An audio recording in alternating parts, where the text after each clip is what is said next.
Don't act like you a thug or you from the streets. You never discharged a firearm, bro. We were young men growing up in North Memphis, cooking crack. No, I'm just joking. You ain't got to be cool to be from the streets. We need intellectuals. I just learned the power of intellectual property. The things in your head are worth money, the ideas. These all fall into intellectual property. If you can put the saddle on one of those horses, especially a horse you created, and can get momentum, that revenue produces statements, which will constitute a bank instrument, basically. You got to be willing to work. I did everything. I went to truck driving school. It's those type of grassroots businesses that provide you the platform. A tree limb could only extend as strong as the trunk. Slow down your thinking and speed up your progress.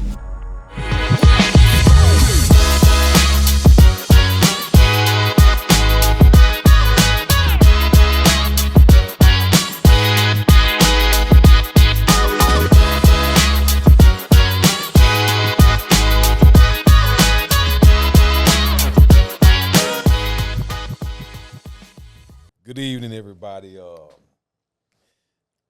want to introduce everybody to this my first official podcast. I know a lot of you guys. yeah. I know a lot of people may have, I put out a lot of things over the years on YouTube, mainly talking about credit. That's what I'm most known for. I published 8 books. Kind of moved on from like putting all of my focus into credit. I feel like I put enough information out to educate people, and now I want to provide a different type of education to people out there that's trying to get ahead in life. Like I ventured off into the transportation industry. I tried driving 18-wheelers. I I actually have a dump truck business now. Driven roll-off trucks, heavy equipment, did all of that. But I think it's about time I started talking. So that's what led me to, as you can see, Think Slow, the Think Slow podcast. I got I wanted to start my first show off with my lifelong friend, Mr. N. What's up, guys? Yeah.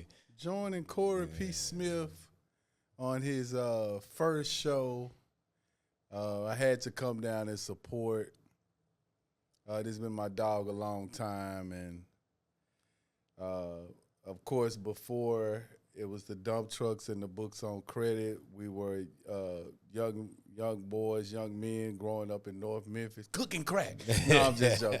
But really, we really had to find our way in a legitimate path because we had families, and longevity was obviously important. Everybody in their respective industries, but we remained friends and brothers throughout the process. God willing, many more years of real friendships to come. I wish that on all of you as well. Right. And then, I gotta say, I've learned a lot from you. A lot of people don't know that. My crack recipe was the best. No, I learned a lot from you. Even as of lately, like a lot of people probably wondering why I published so many books, and I just learned the power of intellectual property. I gotta say from you. Oh man, and that's wow, because you in turn taught me so much on credit. Right. And so, man, it makes me feel good to say that I was able to pass something on involving. To a guy that's so accomplished and that has knowledge of so many different industries, involved in so many industries. I brought the intellectual property piece, right, and it deserves some attention, and it deserves to be studied. After a landmark copyright infringement lawsuit.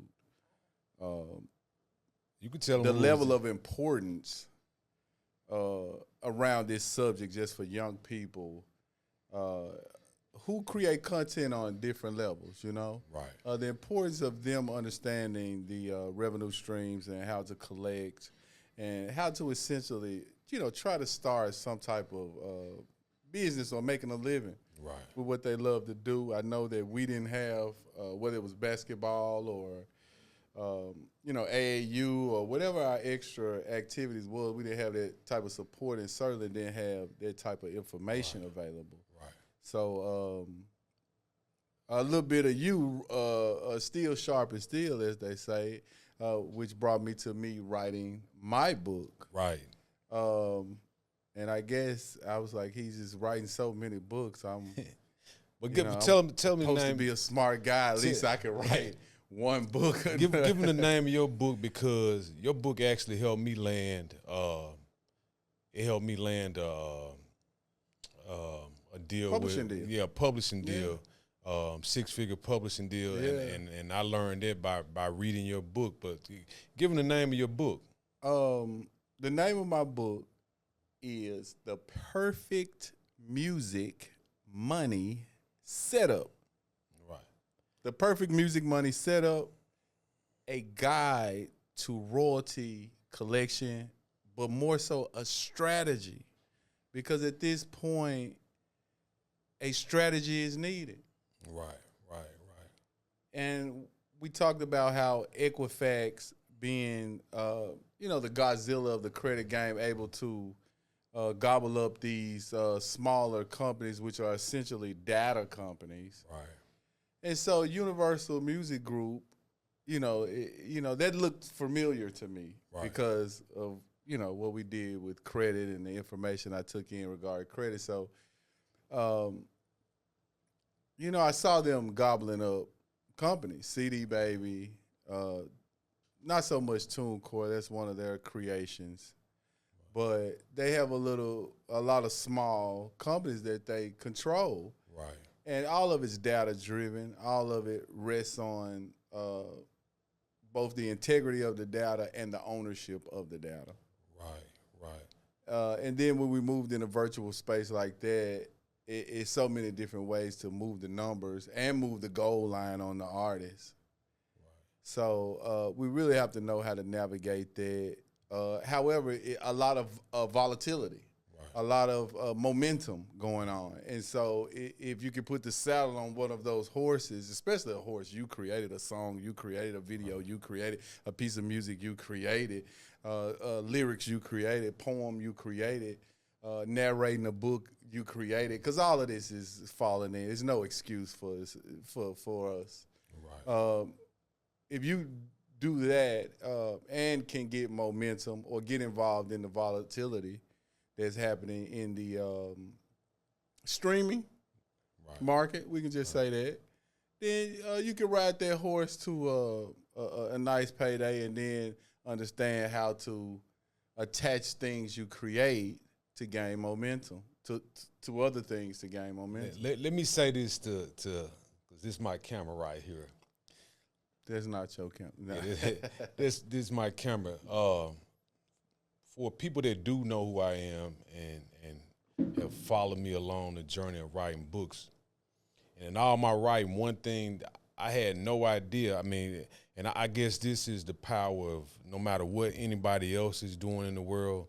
If you have a dream or if you have something that you want to accomplish, the power of just staying focused on what you want to do and don't be distracted by what somebody else is doing. Like all these years I've been writing books, I didn't know what I was building until I actually read your book. Let me say this because, you know, when you think in terms of what I was able to do after, you know, reading your book with going to getting the publishing deal, I had no, you know, you think of publishing, you think of music, not writing books. So, well, it does encompass the printing of something. Right. It has always encompassed that, whether it was sheet music or the lyrics or the the poems, or it always involved printing something. Right. So publishing something oftentimes meant printing something before the internet. Can you just give the folks a little like I know you are because we from the same city, a little background on like how you started out, or you don't want to go into there like as far Well, I as just told everybody I was the best crack cooker in North. I'm Mr. N. I'm a multi-platinum producer and artist from Memphis, Tennessee. Started What out. else do I want to say? I work with Yo Gotti. We grew up as friends as well. Me and Young Dolph. I produced for PRE. So I was a young person in Memphis, making music, Right. music on the radio and things like that. But I also had was involved in real estate, and I had several businesses going on while that was all happening. But I knew in terms of technology that things were changing rapidly, and the formula was constantly changing.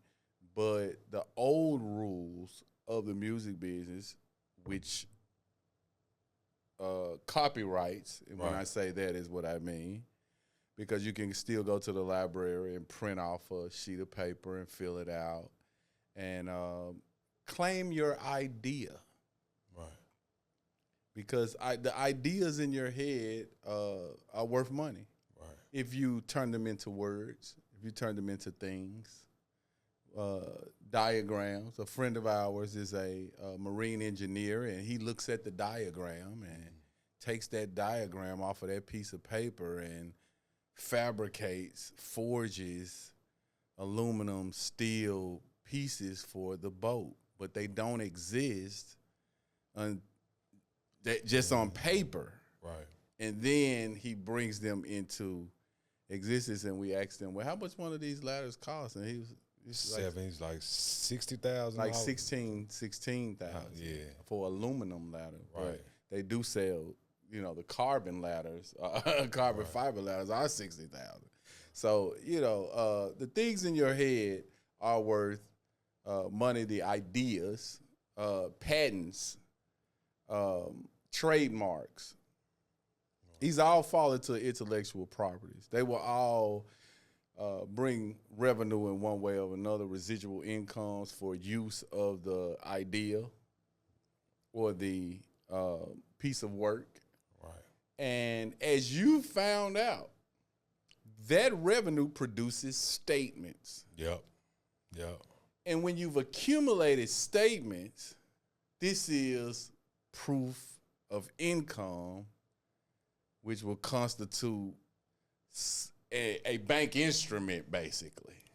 Right, because now we're going to access funds that have not arrived yet. In the great words of Young Dolph, they just finna give you the money you finna make anyway. That's what you told me. Right, so they're just advancing as they would an annuity if you won the lottery. But the statements are consistent, and so they're willing to underwrite loan and notes and payments. But me being being in the world of credit, I did. It wasn't What was different was a SSN wasn't required. Yeah, I didn't have to go through none of that. And so I went a very, very long time from processing mortgages to non-collateral personal to non-collateral business loans to business credit. I learned a lot of stuff from you about that. And then I finally arrived at a place where they don't want no EIN or no SSN or nothing. This is strictly on the asset. Right. And that's where you arrived at, or you discovered that because you didn't even know that was a thing. You know? I was blown away when you after reading the book and I started to ask you the questions. Like, I was blown away. I was like, man, I got royalty statements for the last 10 years. You telling me And not even going into specific numbers, but the amount of money they really wanted to give you, right? Yeah, you wouldn't take that much, right? But I did my job as to make sure everything was. But yeah, so it has power, is what I'm trying to say, because they really wanted to give you more than you was even willing to take. Right. That's crazy. Yeah, I could say this probably.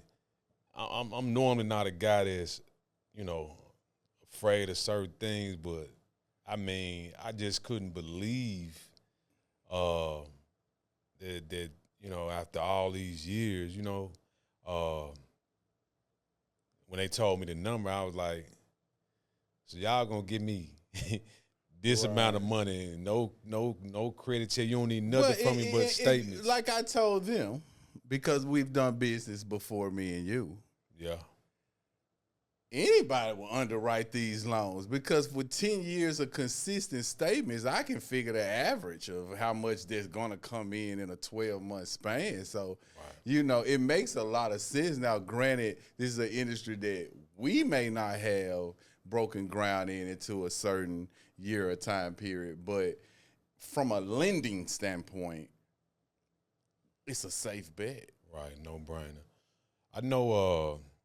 I know a lot of people, this watching this, like I said, this is basically the first podcast. And I know a lot of y'all. Mr. Corey P. Yeah, Corey P. Smith. I know a lot of y'all gonna be looking for information about credit and credit repair, but like I said, this gonna be a little bit different.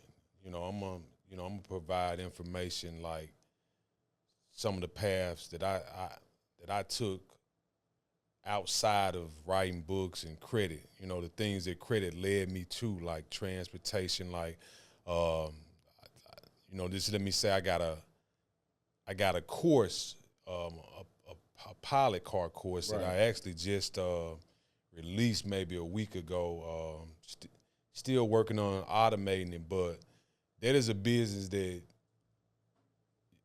you can generate 6 figures. Absolutely. Like, you don't believe me, you can Google like what's the average income, but you got to be willing to work. And it's things like that I want to share with people, let them know how to get into it, because I did everything. Like I said, I went to truck driving school. Absolutely. I even took a job. And let me interject and say that it's those type of grassroots businesses that provide you the platform, because a tree limb could only extend as strong as the trunk.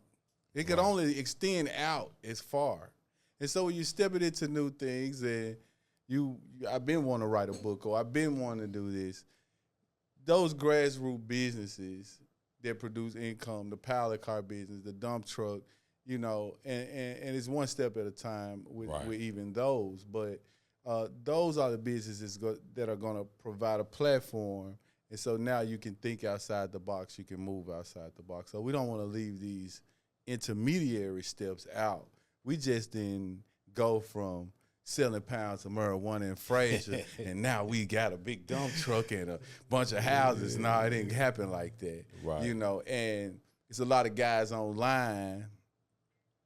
I'm going to be honest. I can just look at you in your face and know you ain't been in the room with no real money and no dope. You feel what I'm saying? That you ain't got to be cool to be from the streets. If you're smart, we need intellectuals, but don't act like you or play like you a thug, or you from the streets and you was doing this and your come up was organic and you was living in a trap house, because we pick up on that. Real niggas gonna pick up on that. You feel what I'm saying? They gonna know you. Like, look at me. I got wavy hair and all this right here, but I can tell you one thing.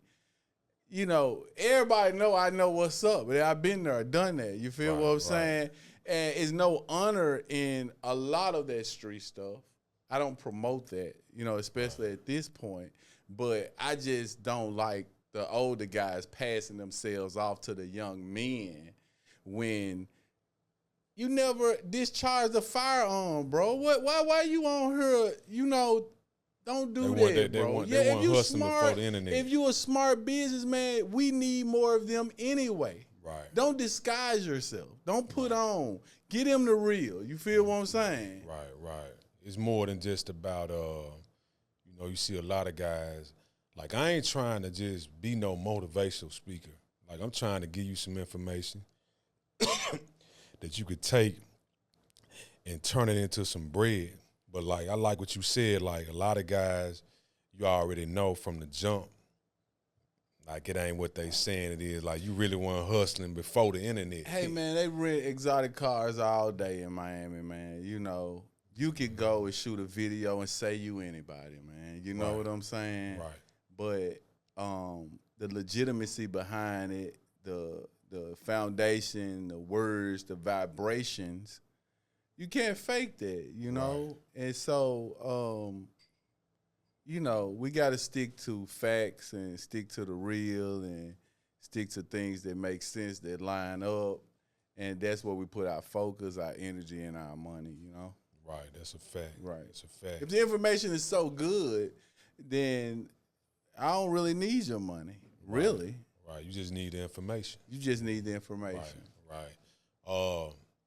Yeah, man, I'm glad you accepted my invitation, because I know you ain't one that really like being in front of the camera right now. Well, it's all good, man. You know, we had to come down here and kick off the first show. We appreciate you guys for tuning in. Yeah. And the Think Slow podcast, I'm excited about this, man. You got a great thing going here. Happy to be on the first show. Right. Yeah, for a lot of y'all that's probably wondering, like, man, why think slow? All you gotta do is like slow down your thinking and speed up your progress. You know, you got to be able to process things, like slow down the world, so to speak. Like, you know, I know a lot of people here, man, you got to think fast. Nah, think slow. Well, I was thinking about that because, you know, being from the South, we talk slow, but we think fast. Right, yeah. And so I think that's the country dumb Ray Charles was talking about. He used to use on all of them. Because I talk slow.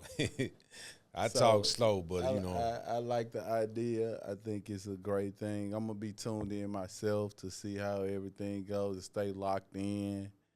You know, we gonna learn. We all gonna learn from each other. You guys are gonna write some stuff in the comments to make us think of something new that we want to talk about, or he wants to talk about on the next show. So we excited to see what you guys have to say. Hey, man. Yeah. So for you know, everybody that tuned in, I want to thank you. It's gonna get greater.